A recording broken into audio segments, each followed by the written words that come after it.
माध्यमांना सुद्धा फसवणं, धादांत खोटं बोलणं, त्याच्यातनं सनसनाटी निर्माण करणं, हे आता अंजलीताईंनी पूर्वी त्या कुठल्या गोष्टीवर आरोप करायचा ते एक विश्वास राहायचा, आता ते विश्वास हरताय राहिलाही नाही.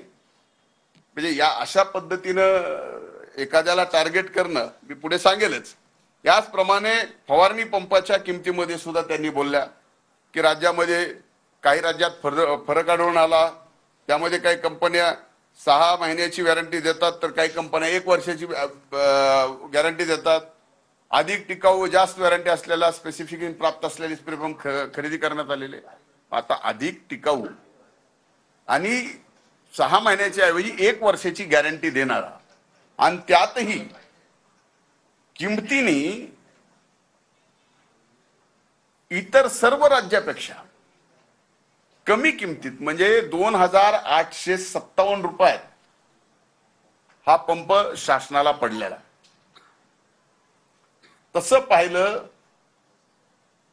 तर या पंप खरेदीच्या बाबतीत आजही तुम्ही ज्यांना पंप मिळाले शेतकऱ्यांना, आम्हाला तर शेतकऱ्यांनी ज्यावेळेस जिथं कुठं जाऊ आभार मानलेत. आजही माध्यमात म्हणजे फक्त एवढंच न करत असता तुम्हाला जर वाटलं की हेही एक आठवलंय आपण बघावं, एक जण फवारतोय त्याला विचारावं कुणी पंप दिलाय, काय किती दिवस टिकलाय, याची सुद्धा माहिती घेणं आपण आवश्यक आहे.